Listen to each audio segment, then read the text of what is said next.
আমার ডিভোর্স চাই অনি। আয়ুষের মুখে 4 শব্দের কথাটা শুনে অনিতার হাত থেকে পানির গ্লাস পরে ভেঙে চুরমার হয়ে যায়।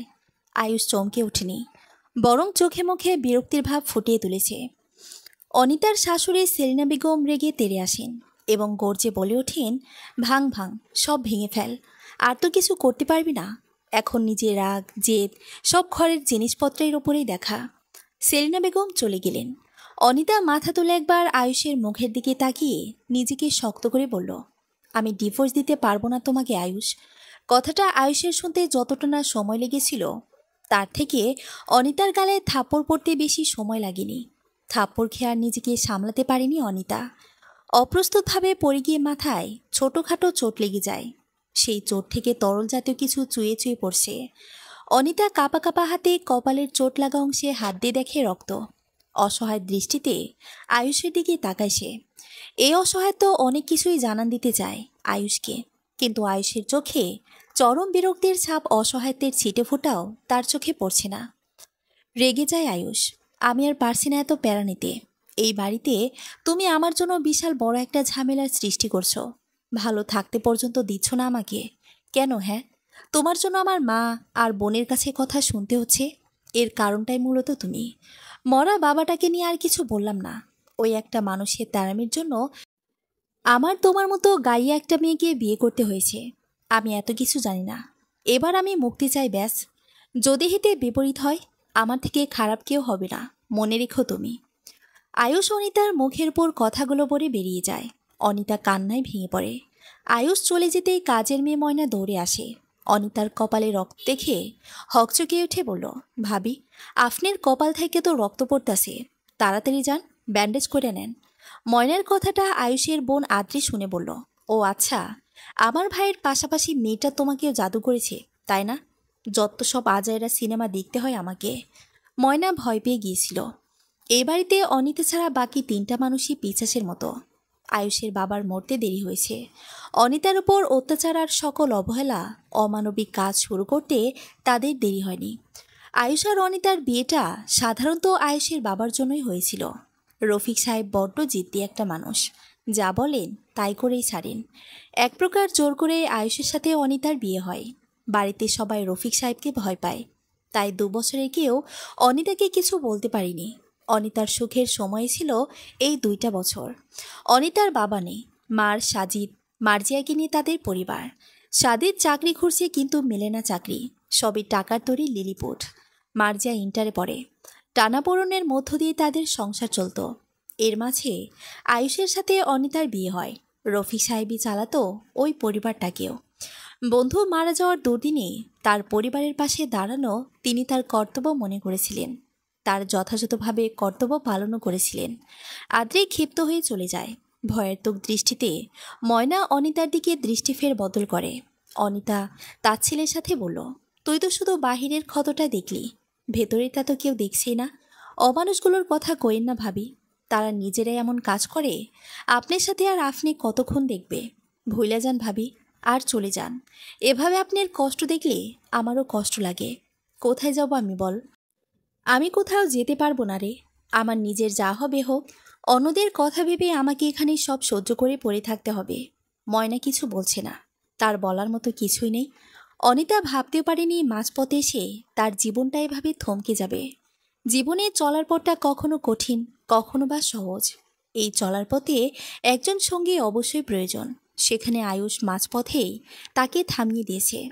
বাকি পথটা অনিতার একাই লড়াই করে এগিয়ে যেতে হবে। এই লড়াইয়ে দুজনে একাই সে। ব্যথায় কুঁকড়ে যাচ্ছে অনিতা। একটু আগে আয়ুষ তাকে মেরেছে অমানুষের মতো করে। অনিতাও যে তার মতো একটা মানুষ, এটা হয়তো বা তার মনে নেই। আর মনে থেকেই বা কি হবে? অনিতা না থাকলেই তো সে বাঁচে। এত কিছুর পরও অনিতা কিছুতে তাদের পিছু ছাড়ছে না, সুপার গ্লোয়ের মতো লেগে আছে। আয়ুষ নিজের রাগ যতক্ষণ কমেনি ততক্ষণ পর্যন্ত অনিতাকে মেরেছে। এরপর সে কাছে একটা ফার্মেসিতে গিয়ে কে যেন মনে করে ওষুধ নিয়ে আসে। নে ওষুধ, আর মরে থাকলেও তো তোর এই গুণধর ভাই বোন আমার নামে মামলা করে দেবে। গরু মেরে জুতা করতে এসেছ? এত সহজে আমি মরবো না, বুঝেছ? এত সহজে মরবো না। আয়ুষ ওষুধগুলো অনিতার মুখের উপর ছুঁড়ে ফেলে দিয়ে সিগারেট হাতি নিয়ে কোথাও চলে যায়। সকাল থেকে সেলিনা বেগম আর আদ্রি বাড়িতে নেই। আদ্রির ফুপির বাড়িতে গেছে হুট করে। আগে থেকে কোনো রকম প্ল্যান ছিল না তাদের। যাওয়ার পিছনে মূল কারণটা এখনো অবধি অনিতা বুঝতে পারেনি। অনিতা ব্যথিত শরীর নিয়ে রান্না করার জন্য কিচেনে যায়। ময়না তার পিছন পিছন আসে। ভাবি, আপনি অসুস্থ, আজকে রান্না আমি করি। না ময়না, পরে জানতে পারলে আবার আমাকে মারবে। জানোই তো, ওনারা একটা খুঁতো ধরতে পারলে তার জন্য আমাকে ভোগাবে। ময়না কিছু বলল না। অবশ্য বলেই যে লাভ নেই, যেটা সত্যি সেটাই বলেছে অনিতা। ক্লান্ত শরীরে বিন্দু পরিমাণ শক্তি নেই কাজ করার। তাও অনিতা বহু কষ্টেই করছে। রান্না বান্না প্রায় শেষের দিকে। চুলোয় পানি ফোঁটা দিয়ে দিয়েছে অনিতা। ফুটনো পানি খায় সবাই। অনিতা দেওয়ালের সাথে হেলান দিয়ে বসতেই চোখ লেগে আসে। ঘুমিয়ে পড়ে অনিতা। সেলিনা বেগম আর আদ্রি কাজ ছেড়ে বাইরে এসে দেখে অবস্থা খারাপ। ধোঁয়া উঠছে, পুরো বাড়ি অন্ধকার করে ফেলেছে। কি বিদঘুত একটা গন্ধ নাকে ভেসে আসে। সেলিনা বেগম ধোয়ার সূত্রপাত ধরে রান্নাঘরে দেখে অনিতা ঘুমাচ্ছে। রেগে আগুন হয়ে যান তিনি। চুলোয় পাতিল পড়ে গেছে। আল্লাহ না করুক, আর একটু হলেই বড়সড় একটা দুর্ঘটনা ঘটে যেত। আগুনে পুড়ে সব ধ্বংস হয়ে যেত। সঠিক সময়ে এসে পৌঁছেছেন সেলিনা বেগম আর আদ্রি। চুলো বন্ধ করে দিয়ে সেলিনা বেগম রেগে চেঁচিয়ে ওঠেন। অনিতার ঘুম ভেঙে যায়। সেলিনা বেগম অনিতার চুল টেনে ধরে ড্রয়িং রুমে নিয়ে আসেন। তুই একটা অলক্ষণে মেয়ে, আমাদের সেই দেখেই তবে ছাড়বি, তাই না? এই জন্যই আগুন লাগিয়ে দিতে চেয়েছিলি? মা, আমি যখন ঘুমিয়ে পড়েছিলাম আমি বুঝতে পারিনি। আমার ব্যথা লাগছে মা, ছাড়ুন। আদ্রি অনিতার গালে চর বসে দেয়। মার বকুনি খেয়ে অপরাধীর মতো নিচের দিকে তাকিয়ে নিঃশব্দে চোখের পানি ফেলছে অনিতা। শরীর এতটাই খারাপ ছিল যে সে কখন ঘুমিয়ে পড়েছে বুঝতে পারেনি। এই কাজের জন্য যে মারটা খেয়েছে, এর জন্য কোনো খারাপ লাগা কাজ করছে না অনিতার। কারণ আসলে এখানে দোষটা তার ছিল। এভাবে ঘুমিয়ে পড়া একদম ঠিক হয়নি। রাতে আয়ুষ বাসায় এসে এসব শুনে নির্বাক হয়ে যায়। সবার খাওয়া শেষ হওয়ার পর থালা বাসন সব ধুয়ে রেখে রুমে আসে অনিতা। আয়ুষ এতক্ষণ তার জন্য অপেক্ষা করছিল। আরও একটা থাপ্পড় পড়ে অনিতার গালে। ভয়ঙ্কর রেগে আসে আয়ুষ। কেন ডিভোর্স দিচ্ছিস তুই আমাকে? কেন চলে যাচ্ছিস না এই বাড়ি থেকে? বল আমাকে, কবে যাবি তুই? কবে মুক্তি পাবো আমরা? আজ তো বাড়িটাই পুড়িয়ে দিতি, থাকতাম কোথায় আমরা? পথে বসানোর ফোন দিয়ে এঁটেছিস। আমি ইচ্ছে করে এমন করিনি আয়ুষ। তাহলে কি আমার মা বোন মিথ্যা বলছে? কি চাস তুই এটা বল। 2 বছর পর এখন ডিভোর্স কেন চাচ্ছ তুমি? অপরাধ কোথায় আমার? তোর অপরাধ একটাই, তুই আমাকে বিয়ে করেছিস। তুই আমার যোগ্য নয়, এটা তুই বুঝিস না? যোগ্যতার কথা বলছো তুমি? কথা কাটাকাটির এক পর্যায়ে আয়ুষ অনিতাকে জোর করে রুম থেকে বের করে দিয়ে দরজা লাগিয়ে দেয়। ময়না আজ নেই। তার ঘরটায় গিয়ে শুয়ে পড়ে অনিতা। কান্না থামছে না। তার যদি সত্যি সত্যি ডিভোর্স হয়ে যায়, মা, সাজিদ, মার্জিয়া, এদের কি হবে? কে দেখবে এদের? ভাবতে পারছে না অনিতা। মাথা ব্যথায় ফেটে যাচ্ছে। চিৎকার করে কাঁদতে ইচ্ছে করছে। এত কষ্ট আর নিতে পারছে না সে। পৃথিবীতে কি কেবল এই ঘরের মানুষগুলো কি এত নিষ্ঠুর? মানুষ এত পাষাণ কিভাবে হয়? সেলিনা বেগম, আয়ুষ আর আদ্রি কোনো মাজার জিয়ারত করতে যাচ্ছে। বাসায় অনিতা একা। ময়না আজও নেই। শুনেছে ও অসুস্থ, এই জন্যই আসেনি। তারা চলে যায়। আনমনে একদিকে তাকিয়ে আছে অনিতা। ফোনটা লাগাতার বেজেই চলেছে। সাজিদ কল দিচ্ছে, কিন্তু অনিতার সেদিকে কোনো ভ্রুক্ষেপ নেই। ধ্যান ভেঙে বাস্তবে ফিরে অনিতা। ফোন এখনও বাজছে। তাড়াহুড়ো করে কল রিসিভ করে অনিতা। কয়দিন হলো বাড়িতে কোনো খোঁজ খবর নেওয়া হয়নি। অনিতার দিন দিন নিজের অবনতির আশঙ্কায় কোনো দিকেই খেয়াল নেই। সবসময় শুধু মাথায় আজে বাজে চিন্তা ভর করে। সাজিদ হাসে, সেটা স্পষ্ট বুঝতে পারছে অনিতা। ভাইটার সাথে কথা বলে মনটা বেশ ফুরফুরে হয়ে যায়। শত কষ্টের ভিড়েও এক টুকরো সুখ মনকে ঘিরে ধরেছে।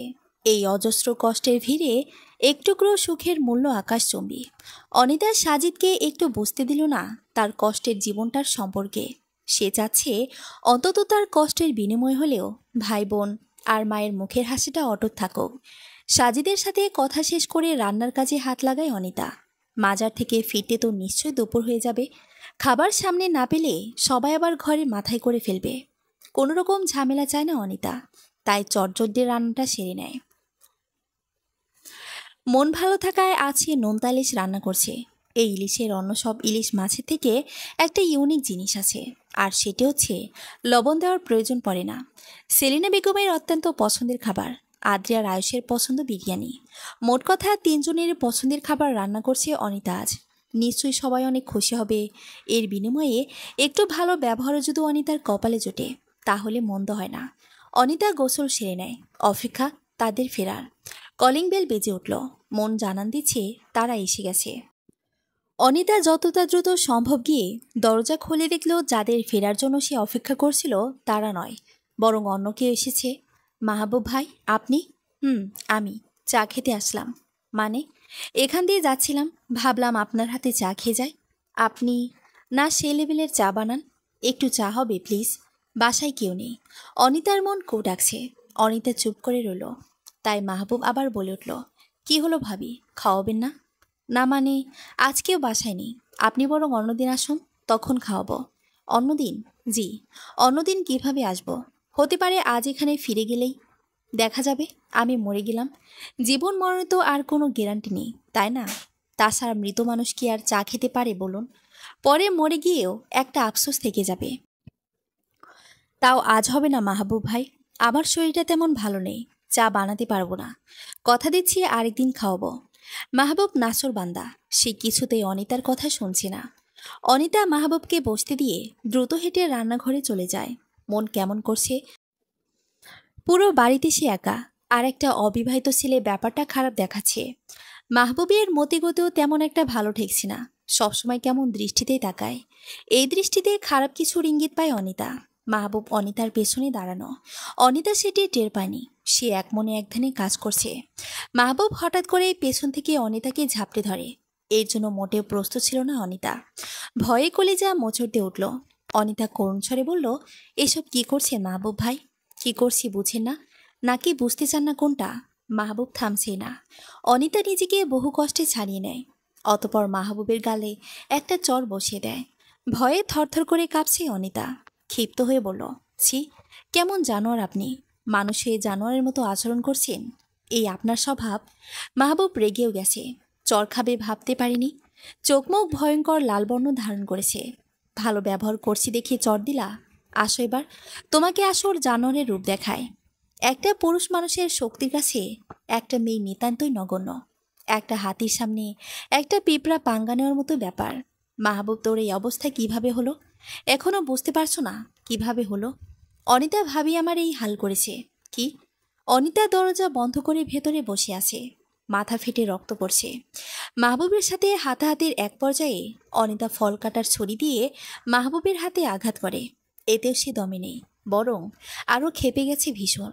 অনিতা হার মানার পাত্রী নয় দেখে মাহবুব অনিতার মাথায় দেওয়ালের সাথে আঘাত করে। মুহূর্তের মধ্যে মাথা ঝিম ধরে আসে। নিজেকে বাঁচানোর প্রাণপণ চেষ্টা অব্যাহত রেখেছে অনিতা। নিজের বেডরুমে গিয়ে দরজা বন্ধ করে বসে পড়ে। মাহবুব এসে অবশ্য দরজা খুলতে বলেছে, কিন্তু অনিতা খুলেনি। দরজা ভেঙে ফেলারও হুমকি দিয়েছিল সে, তাতেও কোনো কাজ হয়নি। কেননা অনিতা জানত এই দরজা ভাঙা এতটাও সহজ কাজ নয়। তাই মাহবুব কিছু করতে না পেরে নিজেই নিজের এই হাল করে, যাতে কেউ দেখলে খারাপ কিছুর আশঙ্কা বুঝতে পারে। সেলিনা বেগম এবং আয়ুষ মাহবুবের মুখ থেকে কথাটা শুনে ক্ষিপ্ত হয়ে যায় অনিতার ওপর।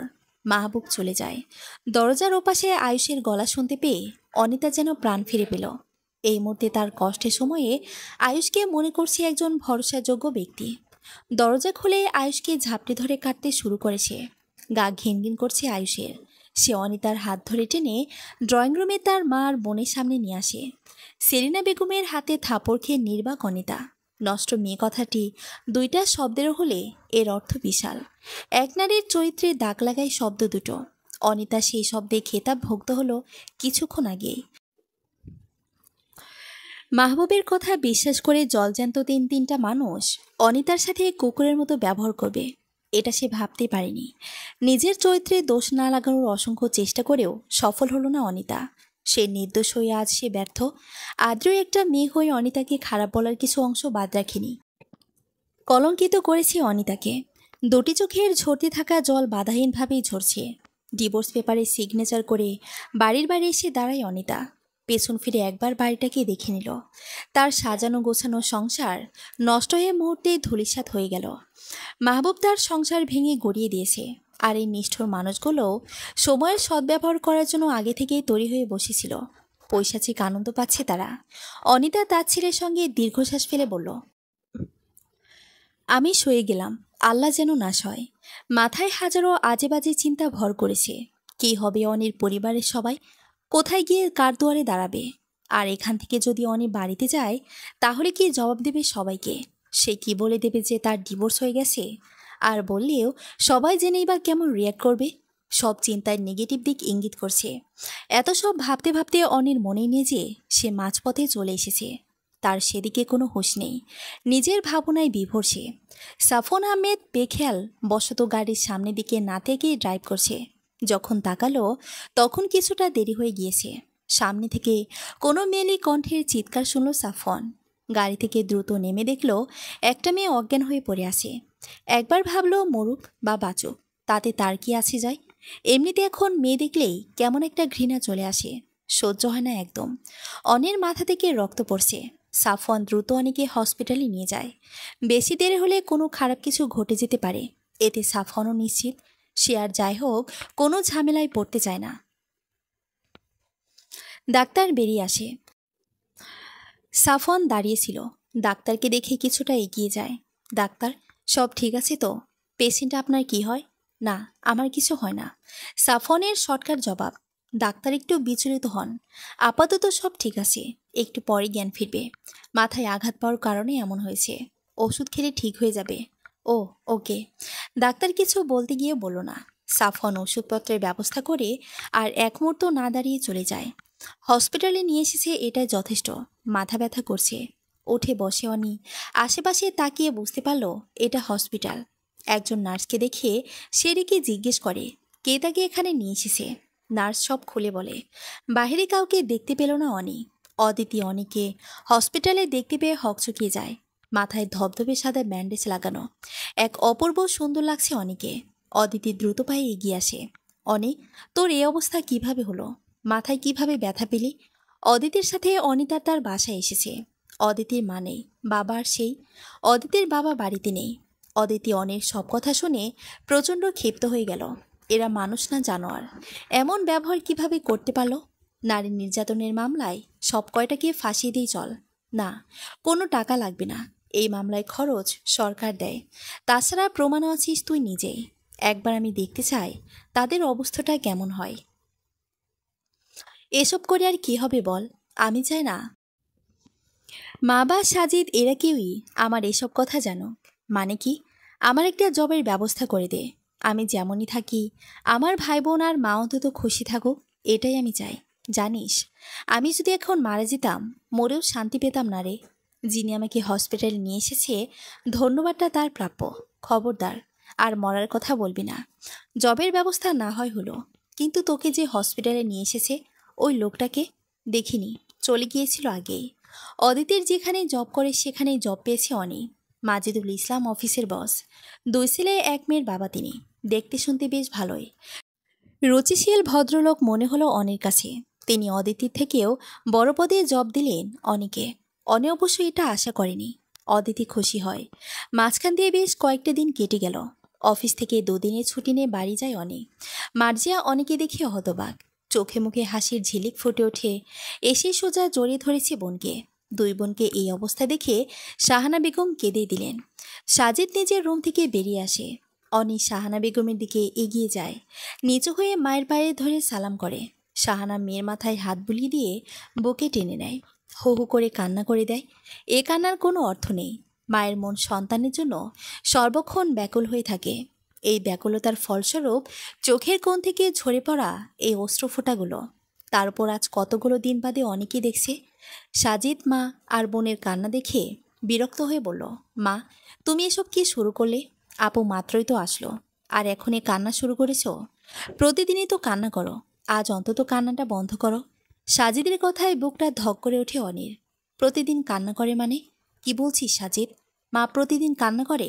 হ্যাঁ আপু, মা এসব কি শুনছি? কান্না করো তুমি? ঠিক আছে, এরপর আমি এই বাড়িতে আর আসবো না। চুপ। তোরা 3টায় এক জাতের হয়েছিস। তোরা কি বুঝবি এক মায়ের কষ্টের কথা? সন্তান যেখানেই থাকুক সর্বদা চিন্তা হয়, বুঝলি? অনি শাহানা বেগমের চোখের পানি আলতো করে মুছে দিয়ে বলল, এই যে দেখো আজ এসেছি, তাও দুদিনের জন্য আর কান্না করো না। শাহানা বেগম মেয়ের মুখের দিকে তাকিয়ে খুব গভীরভাবে কিছু দেখল। মুখটা কেমন শুকনো, চোখের নিচে কালচে দাগ পড়ে আছে। মন কেমন করে উঠছে। তার মেয়েটা স্বামীর বাড়িতে আদৌ ভালো আছে তো, নাকি ভালো থাকার অভিনয় করছে? মন বলছে এসব অভিনয় মাত্র, ভালো থাকা নয়। সাজিদের পাশে বসে আছে অনি। সাজিদ ছোট বাচ্চাদের মতো অনির কোলে মাথা রেখে গেম খেলছে। অনি সাজিদ মাথার চুলগুলো টেনে দিচ্ছে। সাজিদ যখন পিচ্ছি ছিল ঠিক এভাবে করেই তাকে ঘুম পাড়িয়ে দিত অনি। সেই সাজিদ এখন আর ছোট নেই, বড় হয়েছে ঠিকই, কিন্তু অভ্যেসগুলো সেই আগের মতোই রয়ে গেছে। মার্জিয়া কিছুতেই পড়ায় মন বসাতে পারছে না। আজ নীরব থেকে দেখেনি সে। প্রতিদিনই মার্জিয়াকে দেখতে ছুটে আসতো নীরব, কিন্তু আজ আসেনি। ব্যাপারটা ভাবাচ্ছে মার্জিয়াকে। সে বই বন্ধ করে দিয়ে অনির কাছে চলে যায়। তিন ভাই বোন মিলে গল্প জোরে দেয়। রাতের খাবার সেরে অনি শুয়ে আসে, শরীর বেশ ক্লান্ত। শাহানা বেগমের উপস্থিতি টের পায় অনি। বিছানার পাশে বসে মেয়ের মাথায় বিলি কেটে দিচ্ছেন তিনি। ঘুম চলে আসছে অনির।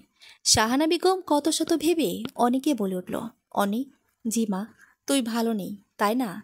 মায়ের কথা শুনে কলিজা মোচড় দিয়ে ওঠে অনির। ঘুম মুহূর্তে উবে গেল। অনি আচমকা মায়ের এমন কথা শুনে উঠে বসে। মায়ের হাতটি আলতো করে নিজের হাতের মুঠো নেয়। মার্জিয়া বই খুলে বসে আছে, পড়ায় মনোযোগ নেই, এটা স্পষ্ট বুঝতে পারছে অনি। সে গিয়ে মার্জিয়ার পাশে বসে। কি রে, তোর মন খারাপ? মার্জিয়া হকচকিয়ে ওঠে, নিজেকে সামলে নিয়ে বলল, না তো আপু। মিথ্যা বলছিস কেন? আরে ধুর, মিথ্যে কেন বলবো? মার্জিয়া এই প্রসঙ্গে সরাসরি প্রত্যাখ্যান করে পাল্টে দিল, বলল, আপু, আয়ুষ ভাইয়া ভালো আছে? হুম। মার্জিয়া ইগনোর করছে দেখে অনিয়া তাকে জোর করল না। তোর পরীক্ষা কবে?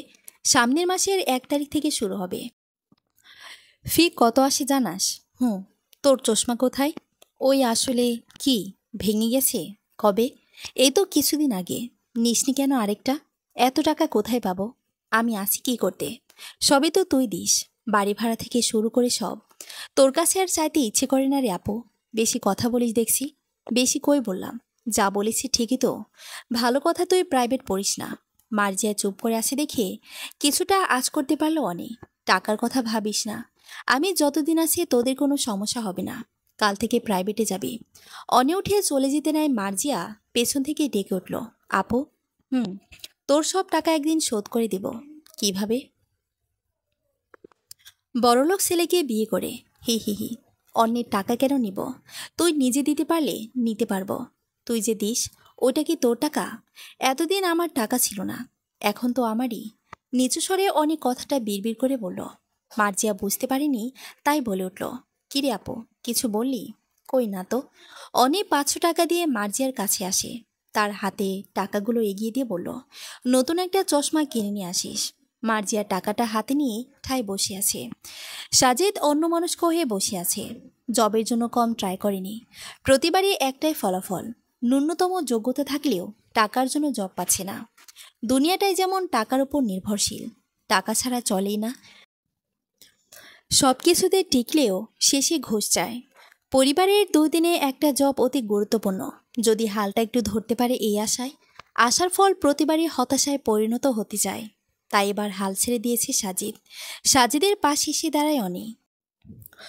দূরে কৃষ্ণচূড়া গাছটায় ফুলে ফুলে লাল হয়ে আছে। টকটকে লাল ফুল নিচে পড়ে আছে অনেক। পাখির কিচিরমিচির শব্দ শোনা যাচ্ছে। মনোমুগ্ধকর পরিবেশ। সাজিদ অনির উপস্থিতি টের পায়। কিরে আপু তুই? হুম। কি দেখছিস এমন করে? দেখছি না, ভাবছি। কি ভাবছিস? জব পেলে হয়তো তোর পাশে দাঁড়াতে পারতাম। তুই তোর এই পরিবারের সবার কাছে ছোট হয়ে আছিস, শুধু আমাদের জন্য। তুই ছোট হয়ে থাক, এটা আমার আর ভালো লাগে না। কিছু একটা করতে চাই আমি।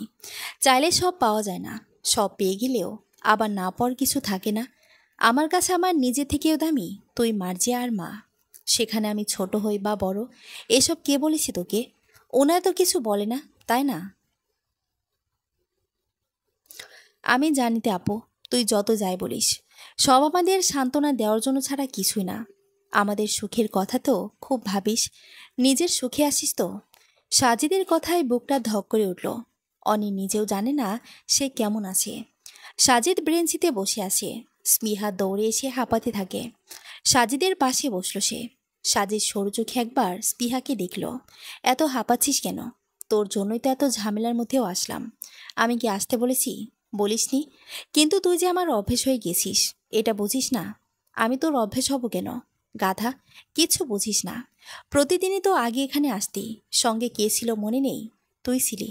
তাহলে এখন এমন ভাব কেন করছিস, যেন কিছুই বুঝিস না? তুই একা আসতি না, সঙ্গে আমিও ছিলাম। সে অভ্যেসটাই রয়ে গেছে। হলুদ জামা পরে আছে স্পৃহা, চুলগুলো পিঠের ওপর ছেড়ে দেওয়া। স্নিগ্ধ বাতাসে তার উড়ে এসে মুখের ওপর আছড়ে পড়ছে। চোখে কাজল আর হালকা শ্বাস স্পৃহার, তাতেই অপূর্ব লাগছে। ইন্দ্রাণীর মতো। ইন্দ্রাণীর জিনিসটা কি সেটা সাজিদ জানে না, তবে প্রায়শই গল্পে সাজিদ পড়েছে ইন্দ্রাণীর মতো সুন্দর। তাই সে ধরে নিয়ে ইন্দ্রাণীর খুব রূপবতী কেউ। চঞ্চল মেয়ে স্পৃহা টকবক করছে, বসে বসে পা দুলাচ্ছে আর হাতে থাকা হলুদ চুড়িগুলো আর একটার সাথে বাড়ি খেয়ে একটা অপূর্ব বিমোহিত শব্দ হচ্ছে। অদ্ভুত ভালো লাগছে সেই শব্দ। সাজিদ অবাক চোখে স্পৃহার দিকে তাকিয়ে আছে, একটু চোখ এদিক ওদিক করছে না। স্পৃহার চোখ সাজিদের ওপর পড়তেই সে লজ্জায় পড়ে যায়। সাজিদ তাকে দেখায় মগ্ন, তাই স্পৃহা আস্তে করে সাজিদের হাতে চিমটি কাটে। সঙ্গে সঙ্গে সাজিদ আহ বলে শব্দ করে ওঠে। স্পৃহা খিলখিল করে হেসে ওঠে। সাজিদের কাছে এই হাসিটাও মারাত্মক সুন্দর লাগছে এই মুহূর্তে। অনিয়া চলে গেছে। অদিতির বাসা থেকে জবটা করবে সে। তার যাওয়ারও কোনো জায়গা নেই। অদিতি অনেকে আসতে দেখে এগিয়ে গিয়ে জড়িয়ে ধরে। কেমন আছিস? ভালো, তুই? ভালো। ওখানে সবাই কেমন আছে রে? ভালো আছে। আজ অফিসে যাবি? হুম। ওকে, চল রেডি হয়ে নে। অনিয়ার অদিতি রেডি হয়ে অফিসে চলে যায়। মাজেদুল ইসলাম কেমন দৃষ্টি নিয়ে অনিকে দেখছে। অস্বস্তিতে পড়ে যায় অনি, তাও সেটা মুখে প্রকাশ করলো না। স্যার?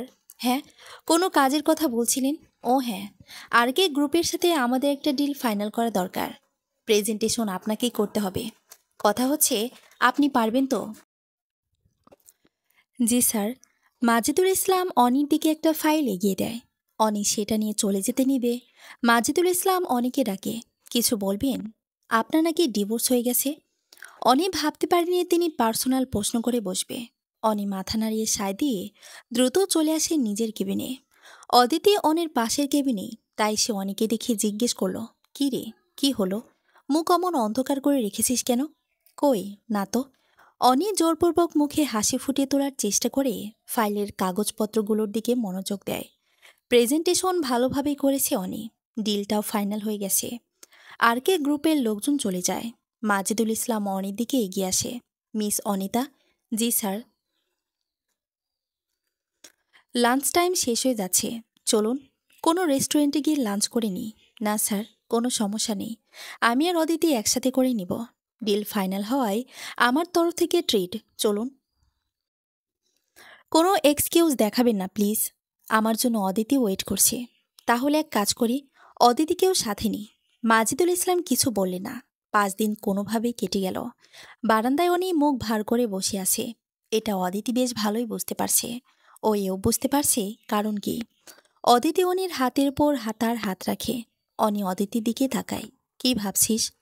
কোনোদিন যদি মা আর ওরা জানতে পারে আমার ডিভোর্স হয়ে গেছে, তখন কি হবে? যা হবার হবে। তোর তো কিছুই করার নাই, তাই না? আল্লাহ যা করে ভালোর জন্যই করে, ভরসা রাখ। অনেক সহমত পোষণ করে। অন্যদিকে সাজিদ জবের জন্য একটা লোকের সাথে কথা বলতে গিয়েছিল।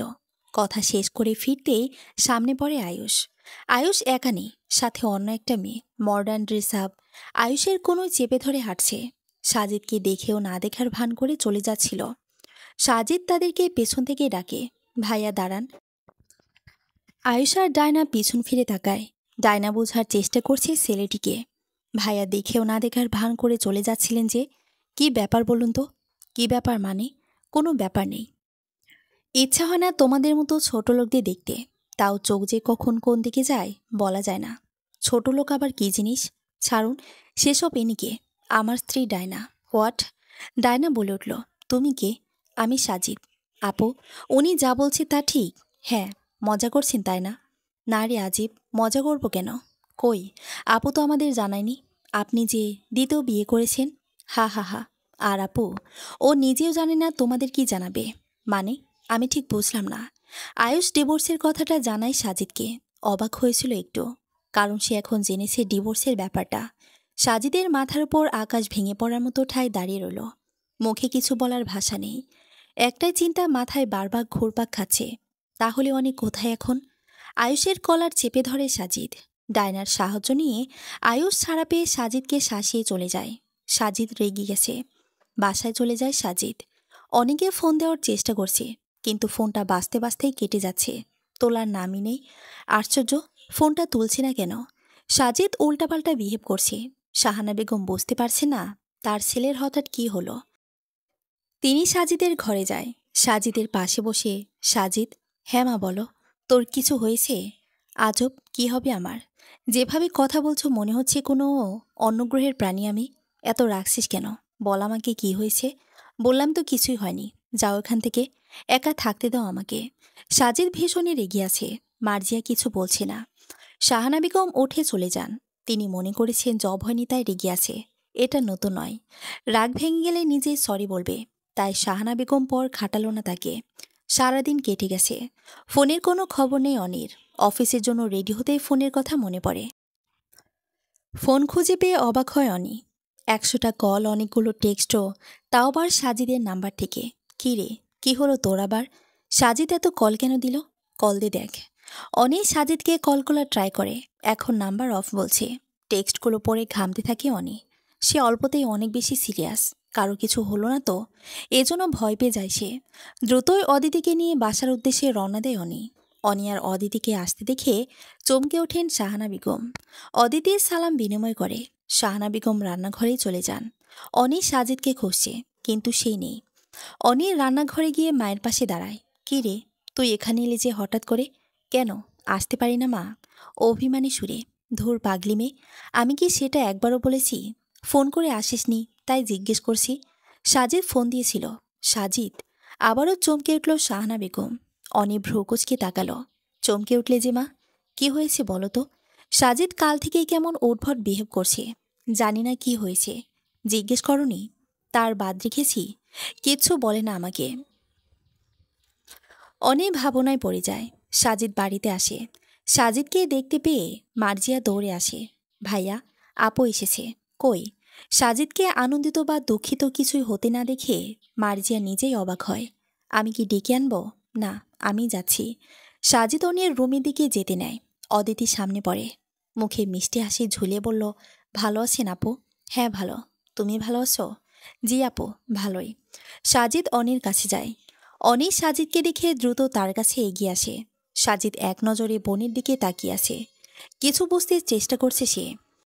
অনি তার এই দৃষ্টি দেখে মুচকি এসে বলল, কি রে সাজিদ, কই ছিলে এতক্ষণ?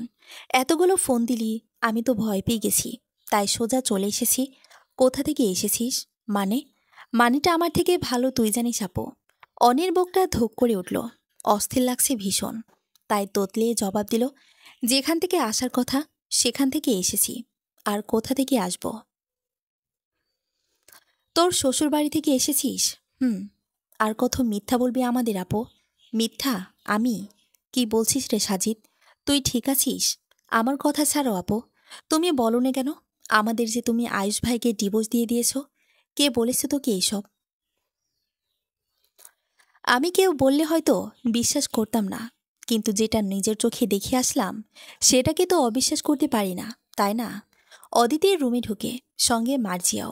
সাজিদ সব খুলে বলে। না চাইতেও কান্না করছে ভাই বোন তিনজন। অদিতি তাদের সান্ত্বনা দেওয়ার জন্য কোনো ভাষাই খুঁজে পাচ্ছে না। নির্বাক হয়ে আছে সেও। সাজিদ অনির মার্জিয়া অদিতি কেউই বুঝতে পারেনি শাহানা বেগম তাদের সব কথা দরজার আড়াল থেকে শুনছিল।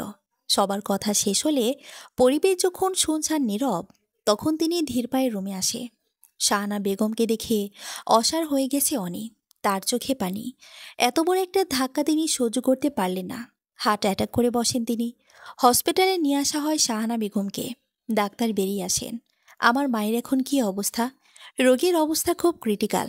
যত দ্রুত সম্ভব টাকার ব্যবস্থা করুন, নয়তো যে কোনো সময় অঘটন ঘটে যেতে পারে। টাকার অঙ্কটা ডাক্তার সাহেব অনেকে বুঝিয়ে দেয়। সময় খুব কম। এত দ্রুত এত টাকা জোগাড় করা কম কথা নয়। সাজিদ তার চাচার কাছে যায়। তিনি ভনিতা করে টাকা দিলেন না। হতাশ হয়ে বসে আছে অনি। মাথা কাজ করছে না। তার জন্য শাহানা বেগমের আজ এই অবস্থা। নিজের কাছে নিজেই অপরাধী হয়ে গেছে অনি। যে কোনো মূল্যে ওনাকে বাঁচাতে হবে, নয়তো নিজেই এই পাপ কখনো মোচন হবে না। এই অপরাধবোধ তাকে আজীবন কুরে কুরে খাবে। অদিতি এসে অনির কাঁধে হাত রাখে। বসের সাথে কথা বলে দেখতে পারিস, যদি উনি তোকে লোন দেয় তাহলে তুই তোর স্যালারি থেকে আস্তে আস্তে সব শোধ করে ফেলতে পারবি। জয়েন করেছি মাত্র কয়দিন হলো, দিবে উনি টাকা? বিপদে পড়ে তো টাকা চাইছিস। দেখ না গে কি বলে উনি, আল্লাহর উপর ভরসা রাখ, সে সেই একটাই উপায় ছিল। রুদ্ধশ্বাস ফেলে অদিতি আর অনি খুব দ্রুত অফিসে চলে যায়। মাজিদুল অনিকে 4 লক্ষ টাকা দিয়ে দেয়।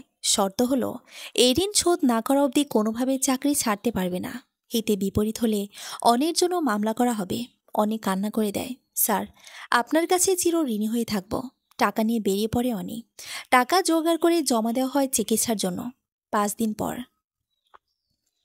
শাহানা বেগমের অবস্থা এখন একটু ভালো। এই যাত্রায় বেঁচে গেছেন। পরের বার এমন হলে বাঁচার কোনো সম্ভাবনা নেই। তাই ওনাকে সবসময় দুশ্চিন্তা মুক্ত রাখতে হবে। শাহানা বেগমের পাশে বসে আছে অনিতা। শাহানা বেগমের এক হাত তার হাতের মুঠোয়। শাহানা বেগম কান্না করছেন দেখে ঘাবড়ে যায় অনি। চোখের পানি মুছে দিয়ে বলল, কাঁদবে না মা, আমরা তোমাকে হারাতে পারবো না। বাবাও নেই, তোমাকে হারালে আমরা যাব কোথায়? আমাদের যার কেউই থাকবে না। শাহানা বেগম চুপ করে আছেন, মুখে কোনো কথা নেই, কান্নাও করছেন না। কদিন অফিসে যেতে পারিনি অনি। মাজিদুল সব ব্যাপারে তাকে ছাড় দিচ্ছে দেখে অবশ্য অনির সন্দেহ হয়। একটা ব্রেঞ্চিতে বসে আছে সাজিদ, চারদিকে ল্যাম্পপোস্টের আলোয় আলোকিত। পাশে কয়েকটা কুকুর খাবারের সন্ধান করছে, মাঝে মাঝে ঘেউ ঘেউ করে ডাকছে। পাশেই ট্রেনের রাস্তা, কিছুক্ষণ পরে ট্রেন আসবে আর নীরব পরিবেশ হয়ে উঠবে কোলাহলপূর্ণ। সাজিদ লক্ষ্য করলো কেউ একজন দৌড়াচ্ছে, একটা মেয়ে। সোজা এসে ট্রেনের রাস্তার উপর দাঁড়িয়ে পড়েছে। খোলা চুলগুলো মুখের উপর পড়ে আছে, মুখটা দেখা যাচ্ছে না। দূর থেকে ট্রেনের হুইসেলের শব্দ শোনা যাচ্ছে, জানান দিচ্ছে তার আগমনী বার্তা। অদ্ভুত ব্যাপার, মেয়েটা নড়ছে না, ঠায় দাঁড়িয়ে আছে। আজব তো, সুসাইড করতে চাচ্ছে নাকি? সাজিদ না চাইতেও দৌড়ে গেল। ট্রেন কাছাকাছি চলে এসেছে। মেয়েটির হাত ধরে টেনে দূরে সরিয়ে নিয়ে আসে সাজিদ। ট্রেন কিছুটা দূরে গিয়ে থেমেছে। মেয়েটি ক্ষিপ্ত হয়ে থাপড় বসিয়ে দেয় সাজিদের গালে। সাজিদ স্ট্যাচুর মতো থাপড় খেয়ে দাঁড়িয়ে আছে, গাল লাল হয়ে আছে। এত বড় হয়েছে সাজিদ, আজ পর্যন্ত কোনো চরখানি। বন্ধুদের তো দূরের কথা, আর এখানে কিনা একটা মেয়ে তাকে থাপ্পড় মারল। সাজিদ বুঝতে পারছে না তার এখন কেমন রিয়াকশন করা উচিত, তাই ড্যাব ড্যাব করে মেয়েটির দিকে তাকিয়ে আছে। নিশি চেঁচিয়ে বলল, কেন বাঁচালে আমায়? দরদ দেখাতে এসেছো এখানে? আমি মরতে চাই, মরতে। শুনেছ তুমি? অন্য একটা মেয়েকে বিয়ে তো ঠিকই করেছ, এখন আমার কাছে কি চাও? হ্যাঁ? সাজিদ অবাক হয়ে গেল আজব সব কথা শুনে। সাজিদ ধীরে সুস্থে বলে উঠল, আপনার জায়গায় অন্য কেউ থাকলেও আমি সেম কাজটাই করতাম। আর সুসাইড করা ইসলামের সম্পূর্ণ হারাম। আমার চোখের সামনে দিয়ে একজনকে কিভাবে মরতে দেই? পাপী তো আমিও হয়ে যাব পরে। নিশি কণ্ঠস্বর শুনে তাকালো সাজিদের চোখে। সে ভেবেছিল অনেক এসেছে তাকে বাঁচাতে, কিন্তু এটা তো অনেক নয়, অন্য কেউ। কে আপনি? আমি কে সেটা আপাতত নাই জানলেন। I am really sorry. আসলে আমি ভেবেছিলাম। ইটস ওকে, নিন পানি খান আর রিল্যাক্স হয়ে বলুন। ঢকঢক করে পানি খেয়ে নিল নিশি। ল্যাম্পপোস্টের নিচে সাজিদের পাশে বসে আছে সে। চুলগুলো হাত দিয়ে মুখের ওপর থেকে সরিয়ে নিল। সাজিদ এবার নিশির মুখটি দেখতে পেল, কাজল লেপটে আছে। কান্না করেছে নিশ্চয়ই, চোখ মুখ ফুলে তা স্পষ্ট করে দিচ্ছে। দুজনের মাঝে নীরবতা বিরাজ করছে। নীরবতা কাটিয়ে নিশি বলে উঠল, আমি নিশি, বাবা মায়ের একমাত্র মেয়ে। অনেককে খুব ভালোবাসি। 3 বছরের সম্পর্ক আমাদের। আর আজ সে অন্য একটা মেয়েকে বিয়ে করে ফেলেছে, সেজন্য সুসাইডের পথ বেছে নিয়েছেন। নিশি চুপ করে আছে। কি মনে হচ্ছে আপনার? আমি এর চেয়ে বেশি আর কি বা করতাম? ওকে এতটাই ভালোবাসি যে নিজেকে খুব নিঃস্ব মনে হচ্ছিল। থাকতে পারবো না, বাঁচতে পারবো না, দমাটকে মারা যাব মনে হচ্ছিল। আপনি মারা গেলে আপনার বাবা মায়ের আহাজারি কে দেখত? ওনাদের চেয়ে আপনার ভালোবাসার মানুষটিকে বড় প্রমাণ করতে চেয়েছিলেন আপনি। আর যারা কিনা আপনাকে ছোট থেকে একটু একটু করে আজ এত বড় করেছে, তাদের কথা একটাবারের জন্য ভাবলেন না? আচ্ছা, আপনি একটা কথা ভাবেন তো, যিনি আপনাকে বেঁচে থাকতেই পাত্তা দিল না, সে আপনি মরে গেলে বুঝি আপনার জন্য খুব আফসোস করত? হা হা, ভুল জানেন আপনি। তিনি উল্টো বলতো যে যাক, আপদ নিজ থেকে বিদায় হয়েছে। কিন্তু আপনার বাবা মা, ওনাদের তো আপনাকে হারানোর কষ্টটা সারা জীবন থেকে যেত। ওনাদের ভালো থাকা নষ্ট হয়ে যেত।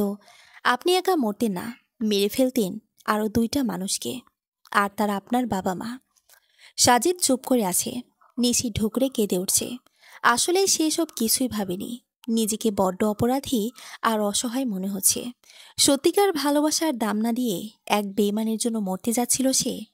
নিশি পাগলের মতো কাঁদছে। সাজিদের এই মুহূর্তে ঠিক কিভাবে তাকে সান্ত্বনা দেওয়া উচিত সে নিজেও বুঝতে পারছে না। সাজিদ তার হাতটি নিশির হাতের উপর রাখে। নিশি চোখ তুলে তাকায়। আপনাকে সান্ত্বনা দেওয়ার কোনো ভাষা আমার জানা নেই। তবে আপনি যেই কাঁদছেন সেটাও বৃথা। আর কাঁদবেন না।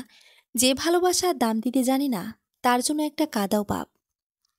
নিশির চোখের পানি মুছে ফেলে। আর কাঁদব না আমি। এই তো গুড। আপনার বাবা মাকে একবার মনের চোখ দিয়ে দেখুন। দেখবেন ভালো থাকার অনেকগুলো রাস্তা খুঁজে পাবেন। আসলে কি জানেন, জগতে কেউ নিঃস্ব নয়। কোথাও না কোথাও স্থান রয়েছে। ভালোর পরে খারাপ, আর খারাপের পরেই ভালো। নিশির সহমত পোষণ করল। সাজিদের ফোন বেজে ওঠে। অনি ফোন দিয়েছে। সাজিদ কথা বলা শেষ করে ওঠে। চলুন আপনাকে বাসায় পৌঁছে দিই। এতক্ষণে হয়তো আপনার বাবা মা আপনাকে না পেয়ে পাগলের মতো খুঁজছে। পুরোটা পথ দুজন হেঁটে এসেছে। বাড়ির সামনে এসে দাঁড়ায় নিশি। এটা আমাদের বাড়ি। বাহ, বেশ চমৎকার তো। ভেতরে আসুন না। আজ না, অন্যদিন। আসলে এখন যেতে হবে আর্জেন্ট। আচ্ছা ঠিক আছে। সাজিদ বিদায় নিয়ে চলে যেতে নিবে। নিশি ডাক দেয়, শুনেন। জি, কিছু বলবেন? আপনার নামটা কি জানতে পারি? সাজিদ। কথাটি বলে সাজিদ তার গন্তব্যস্থলে রওনা দেয়। নিশি সাজিদের গমনপথের দিকে তাকিয়ে আছে। কিছুটা সময় ওভাবেই কেটে গেল। তারপর সে গেট ক্রস করে বাড়ির ভেতরে চলে যায়। 1 মাস কেটে গেছে। শাহানা বেগমও বেশ সুস্থ। সাজিদের সাথে নিশির বন্ধুত্বপূর্ণ সম্পর্ক গড়ে উঠেছে। এদিকে স্পৃহা যে সাজিদকে ভালোবাসত সেটা সাজিদ বুঝে উঠতে পারেনি। গত 2 দিন আগে। কিরে স্পৃহা, হঠাৎ এত তাড়া করে ডাকলি কেন? স্পৃহা সাজিদকে কিছু না বলে তাকে হুট করে জড়িয়ে ধরে হু হু করে কেঁদে ওঠে। কেঁদেই চলেছে সে। সাজিদ কি করবে কিছু বুঝে উঠতে পারছে না। স্পৃহা কেঁদে কেঁদে সাজিদের শার্ট ভিজিয়ে ফেলছে। সাজিদ চুপ করে আছে আর ভাবছে কি হলো হঠাৎ মেয়েটার। বেশ কিছুক্ষণ পর স্পৃহা কান্না থামিয়ে স্বাভাবিক হলো। কি রে, এভাবে কাঁদছিস কেন? কি হয়েছে? সাজিদ, আমার বিয়ে ঠিক হয়েছে। মানে? কাল বিয়ে? ও আচ্ছা, অভিনন্দন। তুই খুব বেশি খুশি হয়েছিস তাই না? হুম, খুশির খবর খুশি হব না? স্পৃহা আবারও কেঁদে উঠল। খুশির একটা খবর আর তুই কাঁদছিস গাদি? আমি যে তোকে ভালোবাসি সাজিদ। স্পৃহাকে নিজের বুক থেকে 2 হাতে সরিয়ে দেয় সাজিদ। স্পৃহা ফ্যালফ্যাল করে তাকে শুধু দেখছে। এসব কি বলছিস স্পৃহা? মাথা ঠিক আছে? হ্যাঁ হ্যাঁ, আমি ঠিকই বলছি। তুই আমার চোখ দেখে বুঝিস না? আমি তো শুনেছি চোখের ভাষায় ভালোবাসা পড়া যায়। তুই কেন তা পারিস না? এসব কথা আর মুখেও আনবি না স্পৃহা। আমি তোকে ভালোবাসি, এটাই আমার শেষ কথা। অন্য কাউকে বিয়ে করতে পারবো না আমি। আমি তোকেই বিয়ে করব। হা হা, কি যে বলিস না তুই। কোন মুখ নিয়ে তোর বাবা মার সামনে দাঁড়াবো? বেকার ছেলের কাছে কেউ তার মেয়েকে বিয়ে দিবে? সেদিন স্পৃহা খুব কেঁদেছিল। সাজিদ শুধু দেখেছিল তার চোখের সেই করুণ আহাজারি। কিন্তু করার মতো কিছুই ছিল না। জীবন বড় কঠিন। জীবনের মুখোমুখি যে হয় সেই জীবনের আসল অর্থটা বুঝতে পারে। স্পৃহাকে সেদিনই শেষ দেখেছিল সাজিদ। এর মাঝে আর দেখেনি। দেখার সুযোগ ছিল কিন্তু যায়নি ইচ্ছে করে। আর এই দিনের পর থেকে স্পৃহাকে বড্ড মিস করেছে। তাও জীবনের কারাগারে তার 2টি হাত শক্ত শিকলে বাঁধা পড়ে গেছে। ইচ্ছা আকাশ সমান হলে উপায়গুলো ভাসমান। কোনো নিস্তার নেই এসবের। মাজিদুল ইসলাম ডেকে পাঠালেন অনেকে। ইচ্ছা না থাকা সত্ত্বেও মাজিদুল ইসলামের ডেস্কে যায় অনি। বসুন এখানে। জি। মাজিদুল ইসলাম নিজের চেয়ার থেকে উঠে এসে অনির মুখোমুখি দাঁড়িয়ে বলল, মিস অনিতা, আমি আপনাকে যদি এখন বলি আমার সব টাকা শোধ করে দিতে পারবেন কি তা আপনি? অসম্ভব স্যার। সম্ভবই। কিভাবে? মাজিদুল ইসলামের কথায় সারা শরীর কাঁপুনি দিয়ে রাগ ওঠে অনির। একটা মানুষ এতটা বিক্ষিপ্ত মস্তিষ্কে কিভাবে হয়? ছি। এক পর্যায়ে মাজিদুল ইসলামের গালে প্রচণ্ড জোরে একটা থাপ্পড় বসিয়ে দেয় অনি। পরিবেশটা থমথমে হয়ে গেছে। মাজিদুল ইসলামও নির্বাক চোখে অনেকে দেখছে। ক্ষিপ্ত হয়ে রেজিগনেশন লেটার মাজিদুল ইসলামের মুখের উপর ছুঁড়ে মারে অনি। মাজিদুল ইসলামও কম যান না। তার টাকা একদিনের মধ্যে শোধ করতে বলেন, নয়তো অনের বিরুদ্ধে মামলা করা হবে। দুজন ব্যক্তির সহস্র কথা সব একটি মানুষ বাইরে থেকে কান খুলে শুনছে। চারিদিকে অন্ধকার নেমেছে। রাস্তায় হাঁটছে অনি। কয়েকবার ফোনও এসেছে, কিন্তু তার একটু ইচ্ছে নেই ফোন ওঠানোর। হাতে কিছু কাগজ, সেগুলো রাস্তায় ছিঁড়ে টুকরো টুকরো করে ফেলেছে। অফিসে অদিতি জানতে চাইলেও কিছু না বলে অনি বেরিয়ে পড়েছিল। আনমনে রাস্তায় হাঁটছে অনি, আর ভাবছে কত শত ভাবনা। হঠাৎ তার কাছাকাছি গাড়ির হর্ন বাজায়। সে অপ্রস্তুতভাবে তাকায়, ভয় পেয়ে যায়। ভেবেছিল অ্যাক্সিডেন্ট করে বসবে। কয়েক মিনিট কেটে গেল, কোনো সারা শব্দ না পেয়ে চোখ খুলে মিটমিট করে তাকালো অনি। সে যা ভেবেছিল তেমন হয়নি। সবকিছুই স্বাভাবিক। গাড়ি থেকে কেউ একজন নেমে আসলো। আপনাকে আমার সাথে একটু যেতে হবে। কোথায়? স্যারের বাড়িতে। আপনার স্যারকে? মিস্টার সাফন মাহবুব। নামটা আজ প্রথম শুনেছে অনি। সে ভেবেছিল মাজিদুল ইসলাম হবে, কিন্তু না, তা না, অন্য কেউ। অনি ভ্রুকুচকে কিছু একটা ভেবে বলল, ওনাকে তো আমি চিনি না। তাহলে আমি কেন যাব? ভয় নেই ম্যাডাম, চলুন আমার সাথে। গেলে আপনারই লাভ। আমার লাভ বলতে? স্যার কোনো কাজের কথা বলবেন আপনার সাথে। কাজ আমার সাথে? কি কাজ? দেখুন ম্যাডাম, সেটা তো আমাকে বলেনি। পুরো ব্যাপারটি অদ্ভুত লাগছে। গাড়িতে উঠে বসে অনি। আধ ঘন্টা পর গাড়িটি একটি বিরাট বড় বাড়ির সামনে থামল। একটা গার্ড এসে বলল, ম্যাম, চলুন আমার সাথে। লোকটার পেছন পেছন হাঁটছে অনি। দোতলার বারান্দায় গিয়ে পৌঁছায় সে। বারান্দায় লাইট আছে, কিন্তু কম আলোয়। একটা লোককে দেখা যাচ্ছে স্পষ্ট। মুখ সামনের দিকে তাকায়, চেহারা দেখে যাচ্ছে না। তিনি সম্ভবত সিগারেট খাচ্ছেন, ধোঁয়া উঠছে। কে আপনি? সাফওয়ান পিছন ফিরে তাকায়। সে অবাক হয়নি। অনিতা সরু দৃষ্টিতে সাফওয়ানকে দেখছে। বসুন। বসতে আসেনি। কি কাজের কথা বলবেন বলুন। এত তাড়া কিসের? তাড়া নয়, ঘৃণা। বুঝেছি। আপনি কি আর আমাকে চিনেন কিভাবে? পৃথিবীতে সবাই কিন্তু সবাইকে চিনে না। প্রতিদিন দেখা মেলে শত শত অচেনা অপ্রিয় মুখের। সবাইকে চেনার প্রয়োজন নেই। আপনার আর আমার মধ্যে সম্পর্ক হবে গিভ অ্যান্ড টেকের। অনি বুঝল গম্ভীর লোক। জি, মাজিদুল ইসলাম সাহেবের সব টাকা কালকের মধ্যে শোধ করে দিতে পারবেন না, সেটা আমি জানি। তবে আপনাকে একটা অফার করতে পারি। হোয়াট? আপনারা সব পুরুষগুলোই এমন। আপনিও আমার দুর্বলতার সুযোগ নিতে চাইছেন? বাহ মিস্টার, বাহ। হা হা হা। I hate all women. Okay, সবটা না শুনে আগে থেকেই কথা বলা উচিত নয়। কি শুনবো? আপনার সব টাকা আমি শোধ করে দিব। অ্যান্ড আপনি যদি এই কাজ করেন, তাহলে আপনার ফ্যামিলির দায়িত্ব আমি নেব। শুধু শুধু কি? শুধু আপনি আমার মেয়েটাকে দেখাশোনা করবেন। ওর মনে ওর মায়ের জন্য ঘৃণা তৈরি করবেন। এটাই আপনার কাজ। মানে কি? আমি একটা মেয়ে হয়ে কিভাবে এটা করতে পারি? টাকার জন্য মানুষ সব পারে, ইউ নো দ্যাট। মামলা হলে হোক, তাও আমি এই নিষ্ঠুর কাজ করতে পারবো না। সরি, মাফ করবেন। আসি। আরেকবার ভেবে দেখুন। আমি ভেবেই বলছি। দোতলা থেকে নিচে আসতেই একটা পিচি মেয়ে এসে অনিরকে ঝাপটে ধরে ফপিয়ে কান্না করতে থাকে। অনি এসে মেয়েটির চোখের পানি মুছে দেয়। কি মিষ্টি চেহারা!